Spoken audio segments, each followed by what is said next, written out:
Good morning, students. Welcome to all of you in a learning program organized by Shri Gnanmanji Vidyapith. Today we are going to learn Sanskrit grammar. Last lecture में हमने उपपद विभक्ति का प्रयोग जो है वह देखा था। इस बार हम कृदंत, यह टॉपिक जो है कृदंत परिचय, वह पढ़ने वाले हैं। जो कि हमने क्रियापद पढ़े थे उसके आधार पर आज कृदंत होगा। तो एक बार लास्ट लेक्चर में हमने जो नाम रूप थे उसका रिवीजन किया था, तो इस बार हम जो क्रियापद है उसका रिवीजन कर ले, बस देख ले। मी वह मह, सी थह थ, ती तह अंति। पठामि पठावह पठामः, पठसि पठथः पठथ, पठति पठतः पठन्ति। ईवहेमहे, से इथे द्वे, ते इते अन्ते। अमीले अमिलावहि अमिलामहि, अमीलथः अमीलेथाम् अमीलध्वम्, अमीलत अमीलेताम् अमीलन्त। वम, स तं त, ताम् अन्। अपठम् अपठाव अपठाम, अपठः अपठतम् अपठत, अपठत् अपठताम् अपठन्। ईवहिमहि, थाः ईथाम् ध्वम्, त ईताम् अन्त। अमीले अमिलावहि अमिलामहि, अमीलथः अमीलेथाम् अमीलध्वम्, अमीलत अमीलेताम् अमीलन्त। स्यामि स्यावः स्यामः, स्यसि स्यथः स्यथ, स्यति स्यतः स्यन्ति। भविष्यामि भविष्यावः भविष्यामः, भविष्यसि भविष्यथः भविष्यथ, भविष्यति भविष्यतः भविष्यन्ति। स्ये स्यावहे स्यामहे, स्यसे स्येथे स्यध्वे, स्यते स्येते स्यन्ते। मेलिष्ये मेलिष्यावहे मेलिष्यामहे, मेलिष्यसे मेलिष्येथे मेलिष्यध्वे, मेलिष्यते मेलिष्येते मेलिष्यन्ते। अग्नार्थ आनी आव आम, ही तम त, तू ताम अंतु। अग्नार्थ खाद, टू ईट। खादानी खादाव खादाम, खाद खादतम खादत, खादतु खादताम खादन्तु। अग्नात आत्मनेपद ऐ आवहे आमहे, स्व ईथाम् ध्वम्, ताम ईताम् अन्ता। अग्नात आत्मनेपद लभ, लभै लभावहे लभामहे, लभस्व लभेथाम् लभध्वम्, लभताम् लभेताम् लभन्ताम्। विद्यत् परस्मैपदः इयम् इव इम, इहि ईतम् ईत, ईत् ईताम् ईयुः। गच्छेयम् गच्छेव गच्छेम, गच्छेः गच्छेतम् गच्छेत, गच्छेत् गच्छेतां गच्छेयुः ईय इवहि इमहि ईथः ईयाथाम् ईध्वम् ईत ईयाताम् ईरन्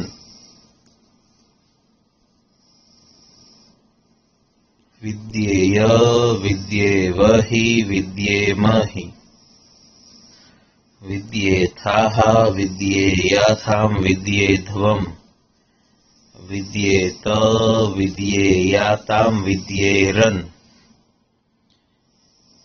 तो यहाँ तक क्रियापद थे।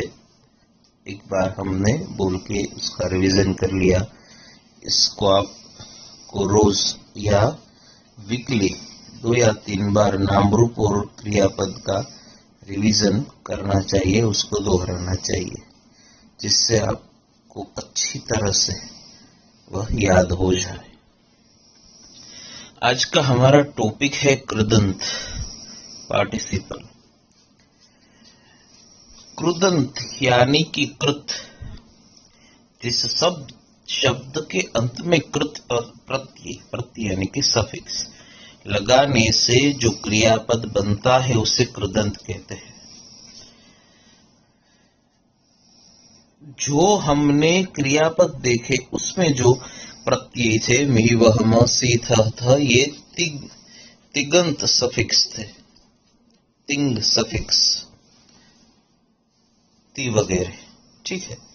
और ये कृत सफिक्स जो है, धातु वही, जो धातु उसमें जो प्रयोग किए गए वही धातु इसमें कृदंत में होते हैं, लेकिन प्रत्यय तिंग जो तिगंत प्रत्यय है मे वह मह जो भी काल का है उसकी जगह के कृत का प्रत्यय हम लगाए तब कृदंत का प्रयोग होता है, उसको कृदंत कहते हैं। जिस शब्द के अंत में कृत प्रत्यय लगाते हैं तो उसको कृदंत ऐसा कहा जाता है। अब हम पढ़ने वाले उसमें कौन कौन से कृदंत है, तो उसमें है 5 कृदंत। कर्मणीभूत कृदंत, पास्ट पार्टिसिपल, हेत्वर्थ कृदंत, इंफिनिटिव ऑफ पर्पस, संबंधक भूत कृदंत, त्वांत एंड लेबंत गेरेंस, विद्यर्थ कृदंत, पोटेंशियल पार्टिसिपल, कर्तरीभूत कृदंत, पास्ट पार्टिसिपल। तो ये 5 मुख्यतः जो कृदंत है जो हम पढ़ने वाले हैं। इसमें जो भी प्रत्यय लगाने हैं उस प्रत्यय को कृत प्रत्यय ऐसा कहा जाता है। तो सबसे पहला कृदंत है कर्मणीभूत कृदंत। तो कर्मणीभूत कृदंत धातु के अंत में त और इत प्रत्यय लगाने से कर्मणीभूत कृदंत का रूप बनता है, ठीक है। तो वर्स एंडिंग विथ त, तो जब त सफिक्स त, ठीक है, वह धातु के अंत में लगाया जाता है तब कौन सा कृदंत कहा जाता है? कर्मणीभूत कृदंत। त और इत ये 2 प्रत्यय है, त है और इत। अब कोई भी धातु, यहाँ पे उदाहरण के तौर पर क्रू धातु ली गई है। पास्ट पार्टिसिपल पास्ट टेंस का ही अर्थ होगा। जिस तरह से यस्तन भूतकाल का अर्थ है, यस्तन भूतकाल का क्रियापद जिस अर्थ में प्रयोग होता है उसी अर्थ में कृदंत, ये कर्मणीभूत कृदंत का जो क्रियापद है वह यूज होगा। तो कर्मणीभूत कृदंत में त और इत कृ प्रत्यय है प्लस त है तो कृतः। फिर जिस तरह से प्रयोग होगा, कृतः का भी प्रयोग हो सकता है, वो स्त्रीलिंग हो तो कृता भी हो सकता है और कृतम भी हो सकता है, लेकिन है तो त है, इसलिए यह कर्मणि भूत कृदंत है, ऐसा देखते हैं। कोई भी धातु हो तो उस धातु को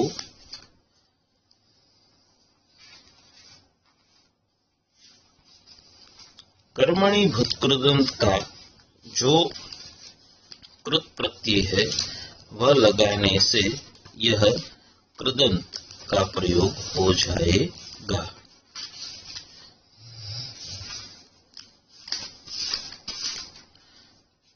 अब हम उदाहरण के तौर पर कोई भी धातु ले लें।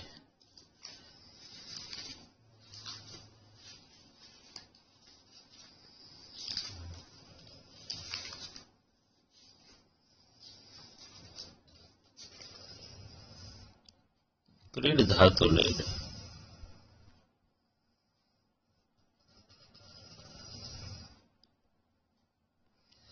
उसको इत प्रत्यय लगा दे।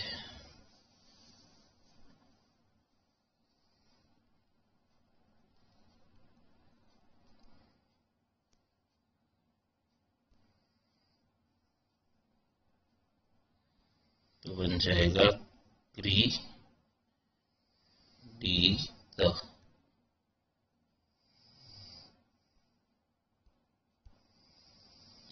हो जाएगा क्री डी त, इस तरह से हो जाएगा। ठीक है।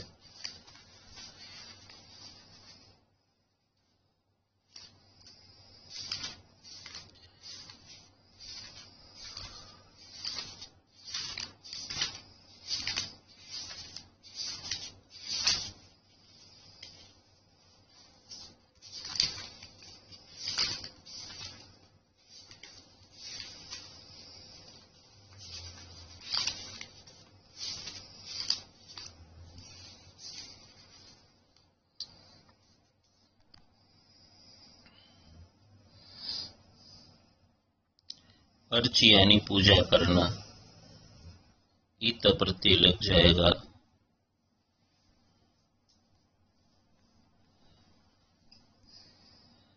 तो हो जाएगा अर्चित।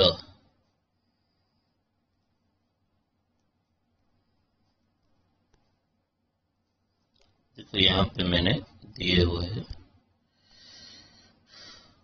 भू धातु का भूत, खादित खा लिया, खाया था, गत गया था, दत्त दिया था, ज्ञात जाना था, त्यक्त छोड़ा था, लब्ध, यहाँ पे लब्ध ऐसा है।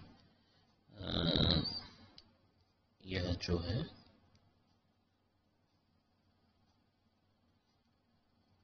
अपने ये सब जो कृदंत है उसकी जो डेफिनेशन मैंने दी थी वह आपने लिख ली होगी, कर्मणि भूत कृदंत। उसके बाद आप उदाहरण के तौर पर यह सब धातु इस तरह से इसका रूप जो है वह लिखेंगे, जिससे आपको पता चले कि कर्मणि भूत कृदंत है उसका रूप कैसे बनता है। देखो यहाँ पे जब किसी भी धातु लब धातु है और त ही प्रत्यय लगा, लेकिन संधि होने से वह भ का ब और त का ध इस तरह से संधि होने से लब्ध हो गया, तो वहां पे ध है तो भी वह कर्मणि भूत कृदंत ही है, यह ख्याल हम रखें। दृष्ट धातु में त लगता है तो दृष्ट ट ऐसा हो जाता, लेकिन ट है फिर भी वह कर्मणि भूत कृदंत ही है, वहां पे संधि होने से वह ट हो गया है, लेकिन है तो कर्मणि भूत कृदंत ही। ऐसा जो धातु है वह ये दो धातु है, तो मैंने आपको बताया सिर्फ, और कोई उदाहरण हो तो मैं आपको बता दूंगा, लेकिन ये दो उदाहरण अभी है। रक्षित, दृष्ट, श्रुत, सुनना, तो श्रु को तो लगा ले तो श्रुतः, ये सुनना इस अर्थ में हो जाएगा। कोई भी धातु का हो सकता है। त प्रत्यय और इत प्रत्यय हो, खास ख्याल में रखें कि त और इत प्रत्यय हो तब कर्मणि भूत कृदंत होता है। पठ धातु है, उसको इत लगा दे तो पठित। त और इत दोनों में से एक लगेंगे, दोनों ने, ठीक है, दोनों में से एक लगेगा, एक प्रत्यय हो तो कर्मणि भूत कृदंत का रूप होता है। ठीक है, अब हम देखते हैं हेत्वर्थ कृदंत। हेत्वर्थ कृदंत जो है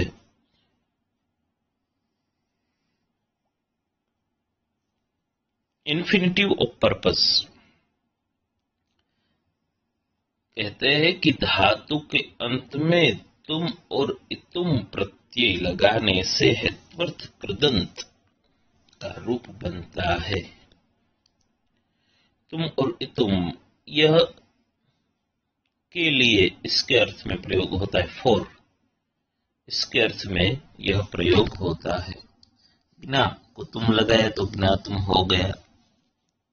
छानने के लिए, खादी तुम खाने के लिए।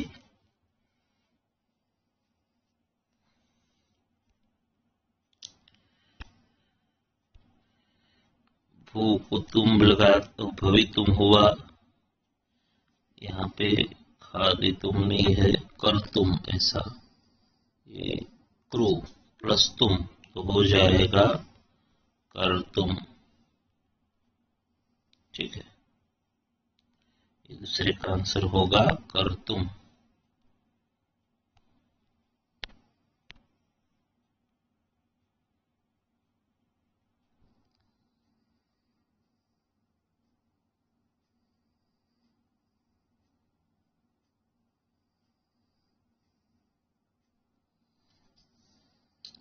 गम तुम धातु होगा तो गम तुम छाने के लिए, दा तुम देने के लिए, पा प्लस तुम तो पा तुम पाने के लिए, पीने के लिए, पा धातु पीने के अर्थ में प्रयोग होता।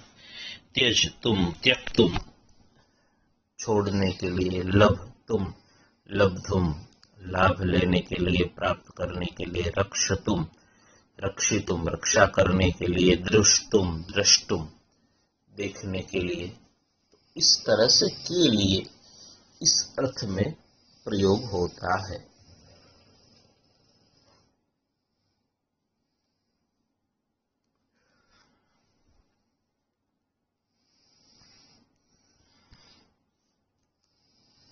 संबंधक भूत कृदंत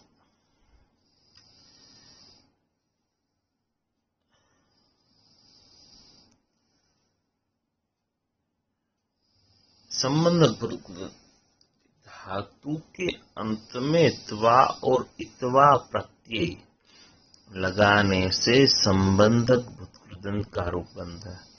ये शायद अपने हेत्वर्थ कृदंत और संबंधक भूत कृदंत 9th में थे तो आपने पढ़े होंगे, तो आपको थोड़ा बहुत याद भी होगा कि किस तरह से होता है।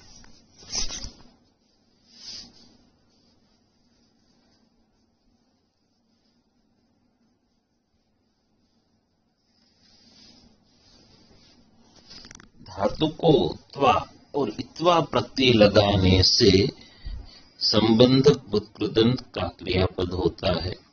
यहाँ पे दिया गया है ज्ञात्वा लगाया तो ज्ञात्वा ऐसा हुआ, खादित्वा लगाया तो खादित्वा ऐसा हुआ। खा के, छान के, पी के, इस तरह से ये संबंधक भूत कृदंत के क्रियापद का प्रयोग होता है। जी धातु है, त्वा लगाए तो चित्वा।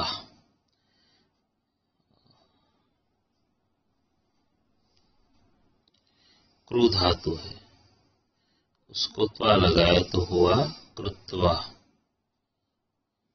ठीक है, गम धातु है, उसको त्वा लगाए तो हुआ गत्वा। दा धातु है, उसको त्वा लगाए तो दत्वा, पा को त्वा लगाए तो पित्वा। त्यज तो त्यक्त्वा, लब्ध्वा तो लब्ध्वा, रक्षत्वा रक्षित्वा, दृष्ट्वा तो दृष्ट्वा। तो इस तरह से धातु को त्वा और इत्वा ये दोनों लगाने से संबंधक बुत्कृदंत का क्रियापद होता है। पुच्छ धातु है तो उसका बनेगा पृष्ठवा, पुच्छ के।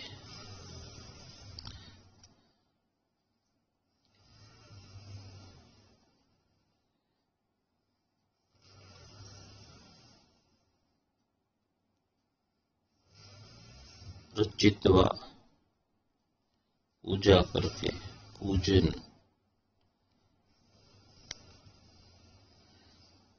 तो इस तरह से किसी भी धातु को त्वा और इत्वा प्रत्यय लगाया गया हो तो उसको संबंधक बुत्कृदंत कहते हैं। संबंधक बुत्कृदंत में त्वा और इत्वा होता है। इसके सिवा भी संबंधक बुत्कृदंत का एक प्रत्यय है यह, वह कब लगता है? तो कहा कि यदि धातु के पूर्व में उपसर्ग यानी कि प्रीफिक्स हो तो त्वा की जगह पर यह प्रत्यय लगाया जाता है।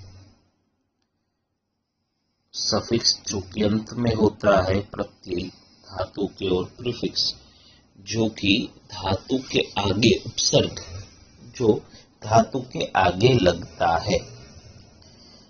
तो जब धातु में उपसर्ग का प्रयोग हो तब त्वा की जगह पे यह प्रत्यय लगता है। देखो यह जो यह है वह केवल यह होगा, इसमें विसर्ग यह, यम या ऐसा कुछ भी होगा नहीं। उदाहरण के तौर पर यहाँ पे दिया गया है आगम, त्वा है, सॉरी आगम, यहाँ पे त्वा है तो त्वा की जगह पे यह हो गया। आगम त्वा की जगह पे यह तो आगम्य, क्योंकि यहाँ पे आ जो है वह उपसर्ग है। उपसर्ग धातु के अर्थ को बदल देता है।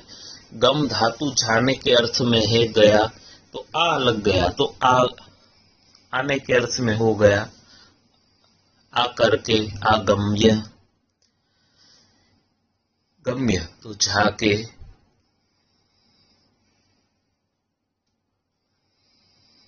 आगम्य तो आके। तो इस तरह से जी धातु है उसका हमने जित्वा ऐसा बनाया, लेकिन वी उपसर्ग हो, विजयी हम बोलते हैं ना, तो यह हो जाएगा विजित्य। वहां पे त्वा ऐसा लगेगा नहीं क्योंकि आगे उपसर्ग है। तो धातु के आगे उपसर्ग हो तब वहां पे यह प्रत्यय लगेगा, नहीं कि त्वा।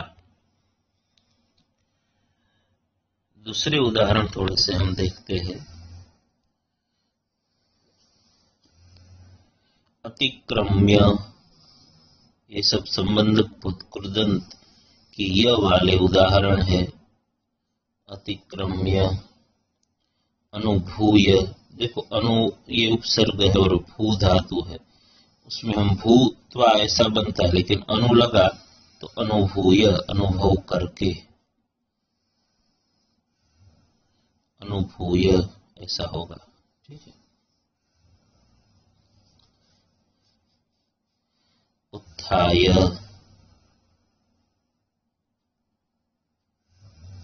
खड़े होकर के। सेकंड चैप्टर में आता है उत्प्लुत्य, वह उत्प्लुत्य कूद करके।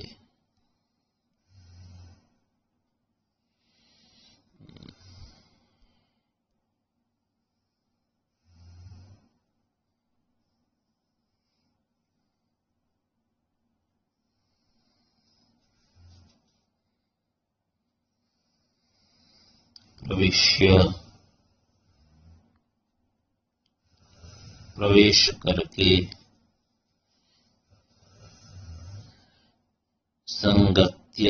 संगत्य प्राह नजिक जा करके।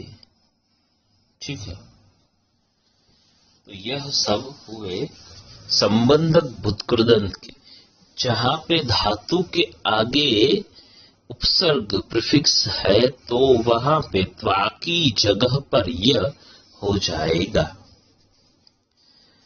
अब नेक्स्ट है विद्यर्थ कृदंत।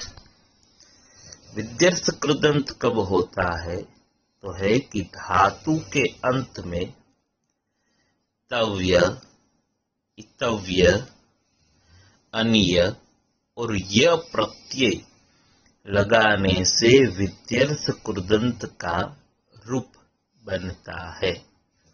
धातु के अंत में तव्य, इतव्य, अनीय और य प्रत्यय लगाने से विद्यर्थ कृदंत का रूप बनता है। एक धातु में तीनों प्रत्यय लगते हैं, तीनों का रूप तो बनता ही है, लेकिन वो सभी तव्य वाला हो, तव्य और इतव्य दोनों में से एक होगा तो भी वह विद्यर्थ कृदंत कहलाएगा। अनीय वाला हो तो भी वह विद्यर्थ कृदंत कहलाएगा, और केवल य वाला हो तो भी वह विद्यर्थ कृदंत कहलाएगा।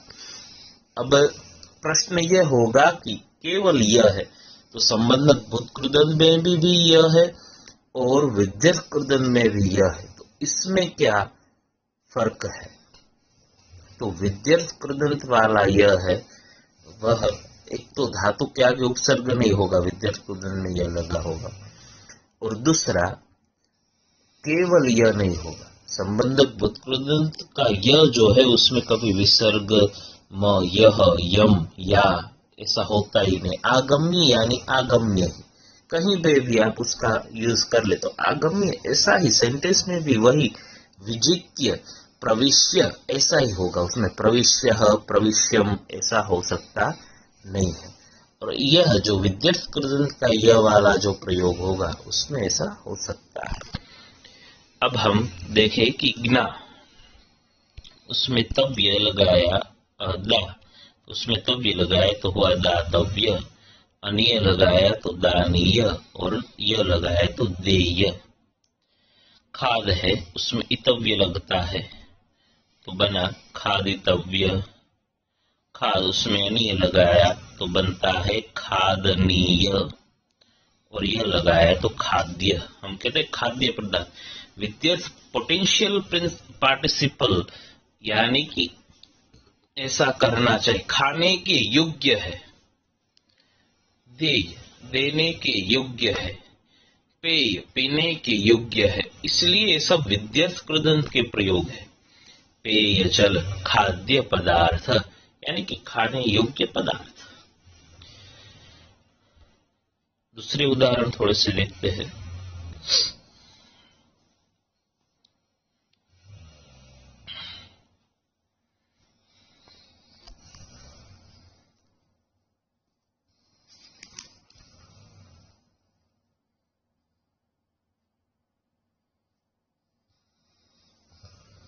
गम धातु है तो उसका होगा गंतव्य,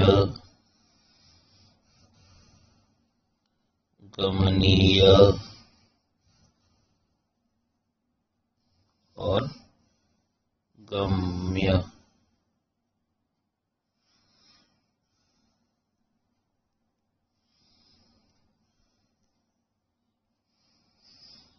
गम्य, गम का गंतव्य, गमनीय और गम्य।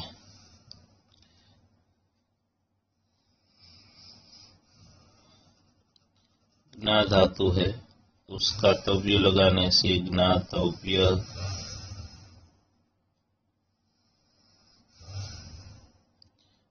ज्ञानीय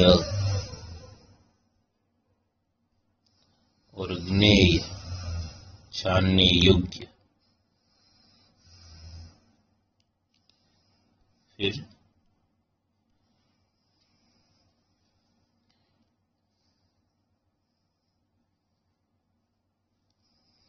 क्रू धातु है तो बनेगा कर्तव्य,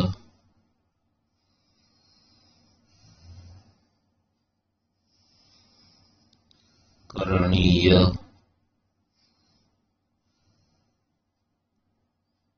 कार्य।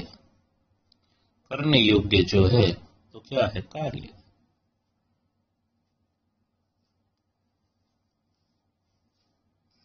दह धातु जो है, जिसका हमने दग्ध ऐसा देखा, बनेगा दग्धव्य। यहाँ पे धव्य है, फिर भी यह तो विद्यर्थ कृदंत है। क्यों? क्योंकि वहां पे संधि होकर का ध हुआ है। ऐसे तो वहां पे तव्य ही प्रत्यय लगा है। दहनीय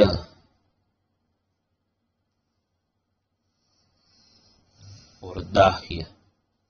दाह्य की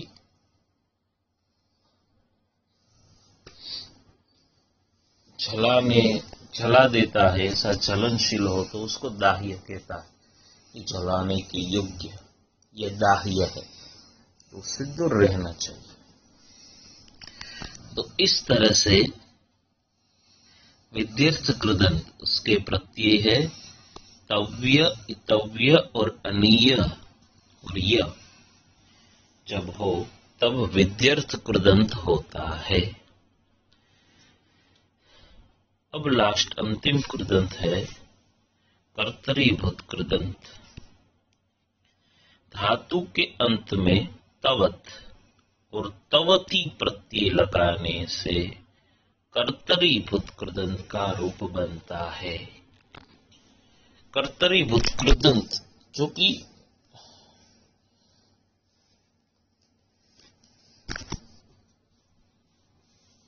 भूतकाल की क्रिया में ही प्रयोग होता है, तो उसको तवत, तवती ऐसे प्रत्यय लगाने से, तवत यानी कि तवान, जो पुल्लिंग हो तो तवान और स्त्रीलिंग हो तो तवती। वो मूल तो तवत ही है, लेकिन तवान इस तरह से बोलते हैं। तो दत्तवान, ज्ञातवान, गतवान, ये सब कौन से है? कर्तरीभूत कृदंत के रूप है। 5th चैप्टर में आया था प्रक्षिप्तवती कन्या, प्रक्षिप्तवती, प्रक्षालितवती।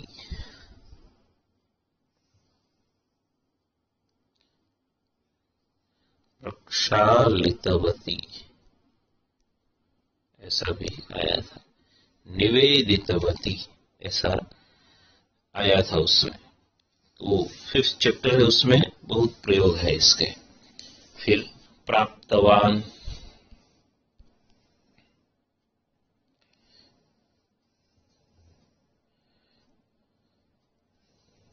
प्राप्तवान, तो यह उसका प्रयोग है। पृष्ठवान, तप्तवती, सातंडोलन, तप्तवती,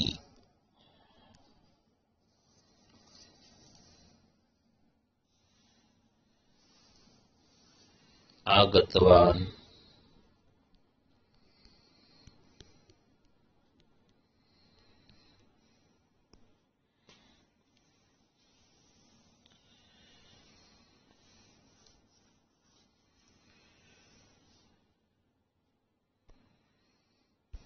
कृतवान,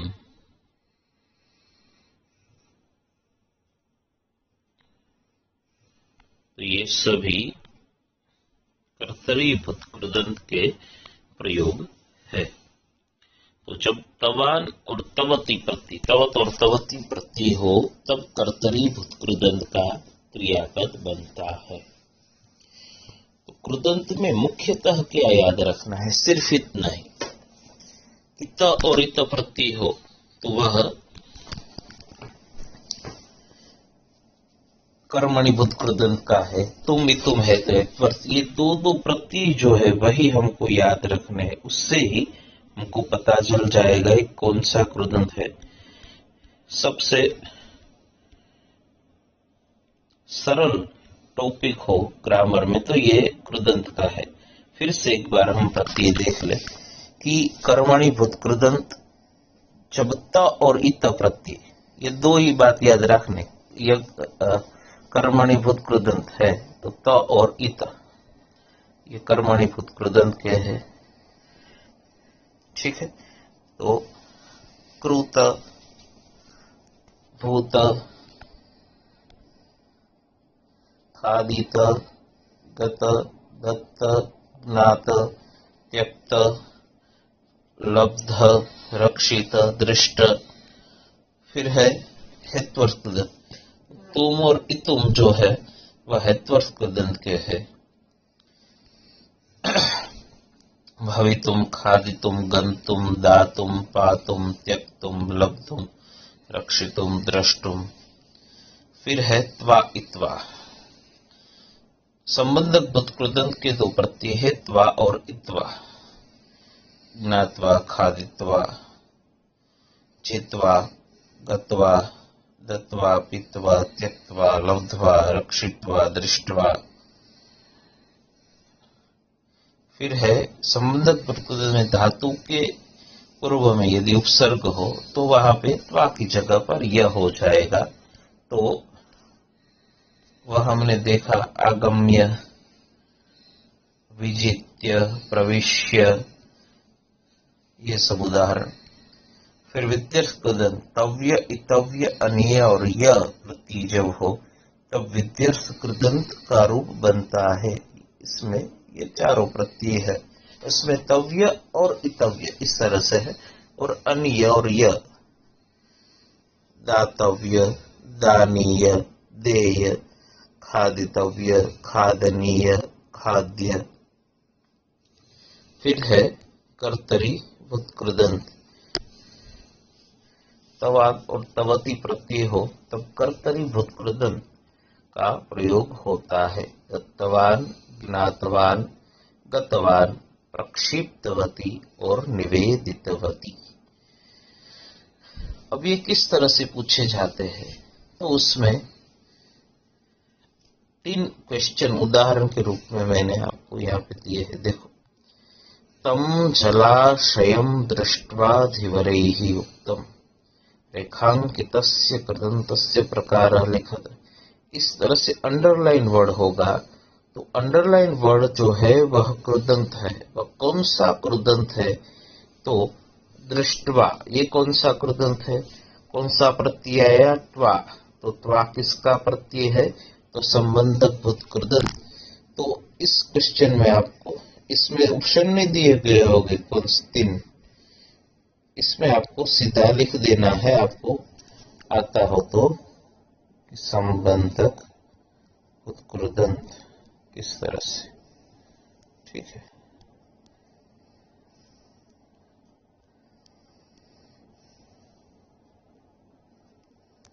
इस तरह से आपको लिख देना है कि संबंधक भूत कृदंत। फिर दूसरा है त्वम पितामहं द्रष्टुम आशया स्वर्गम अभिगतः असि। अंडरलाइन है द्रष्टुम के नीचे। तो तुम, इतुम किसके प्रत्यय है?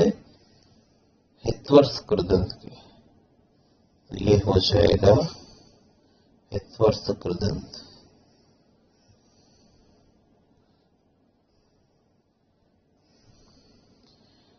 फिर है शरीरे किमते रमणीयम, अनीय प्रत्यय आया। तव्य, इतव्य, अनीय और य। तो अनीय प्रत्यय आया, कौन सा कृदंत है? विध्यर्थ कृदंत। तो इस तरह से आपको संस्कृत में कृदंत का नाम लिख देना है, विध्यर्थ कृदंत।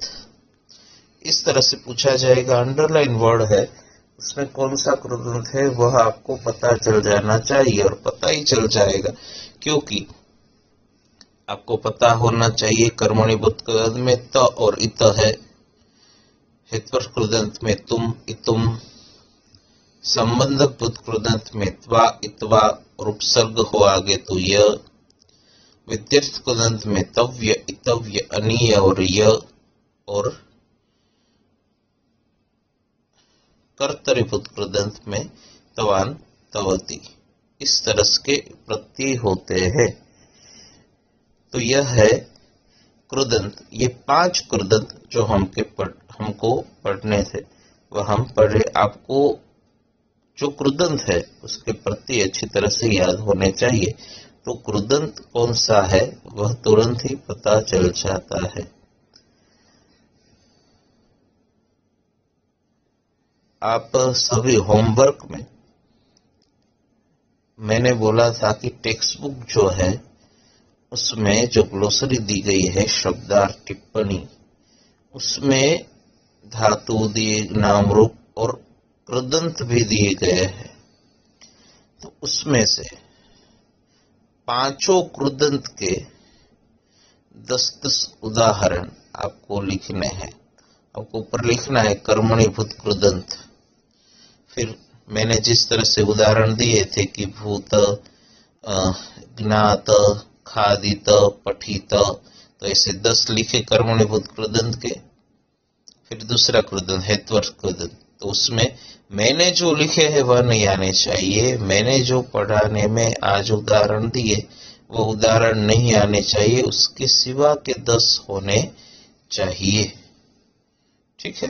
फिर हेतुअर्थ कृदंत लिया तो उसके लिए से हेतुअर्थ कृदंत के 10 कृदंत के नाम जो उदाहरण है वह, फिर विध्यर्थ कृदंत, संबंधभूत कृदंत और कर्तरीभूत कृदंत, इसके 10-10 उदाहरण आपको लिख के होमवर्क में लाने हैं। और एक मैंने फेयरबुक का आपको बोला था, तो ग्रामर की जो फेयरबुक है वह आप लोगों ने सभी ने उसकी फोटो, 1 या 2 ही पेज की फोटो चाहिए, वह आपने भेजी नहीं थी।